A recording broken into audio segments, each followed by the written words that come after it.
Hey there and welcome back to the channel.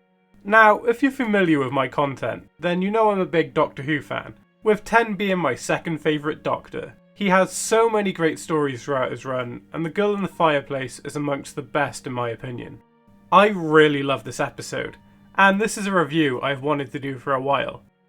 So the episode is a clever piece of historiographic metafiction, which ties Madame de Pompadour in the 18th century France with a damaged spaceship in the 51st century, or the present from the Doctor's perspective. While a bunch of clockwork droids desperately try to breach her life cycle at the correct time via portals.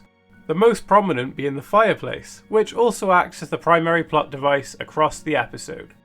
I know it must sound jarring having these two separate things meshed together, but it works surprisingly well as the plot slowly unravels, revealing the reasons behind the locations.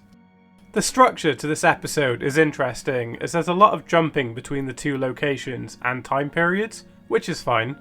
As a singular episode, it feels a lot quicker as they essentially cram Renette's entire life into an episode, with the introduction to her character in the Fireplace feeling like a prelude to the plot, while the ending feels like an epilogue to everything. I think there's enough plot detail and substance to her character for it to work and feel complete, but there's definitely room for more.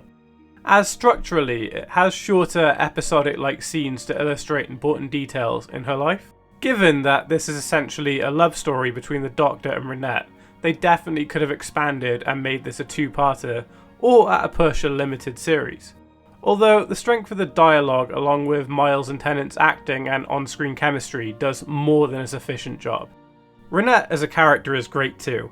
She is set up to be the prime protagonist here as the clockwork droids have an obsession with her life, while the Doctor is more of an observer and somewhat protector of her, but this dynamic is done well. She isn't the cliché damsel in distress who needs her magical doctor to save her, instead standing on her own 2 feet as a leader for her people against adversity, who makes strong choices and ultimately gets what she wants.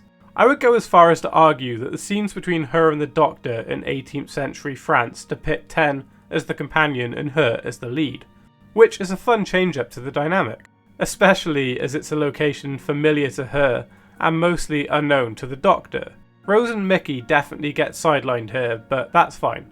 The episode quickly establishes it's not about them. They aren't stereotypically evil in a way other Who monsters are, but essentially follow instructions. Their ship is damaged, so they follow basic binary ruling the way any computer would. Their one goal is to repair the ship. They aren't aware that the crew aren't spare parts or that Madame de Pompadour as a person holds no real relevance to their situation. Given that the episode relies more heavily on time travel gimmicks and character focus, I really don't think an over-the-top villain is necessary here. That's not to say they aren't scary. The masquerade humanoid disguises as unnerving, and using human body parts works as a great warning signal. I really do appreciate the design choices though.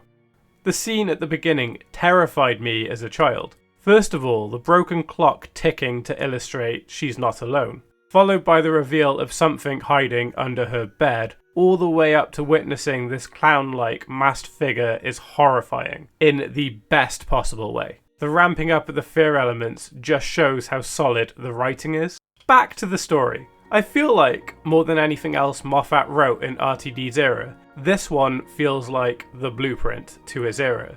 This is the introduction to the staples and style of Matt Smith's run. The dynamic between Ten and Renette at the beginning is parallel to Eleven and Amy.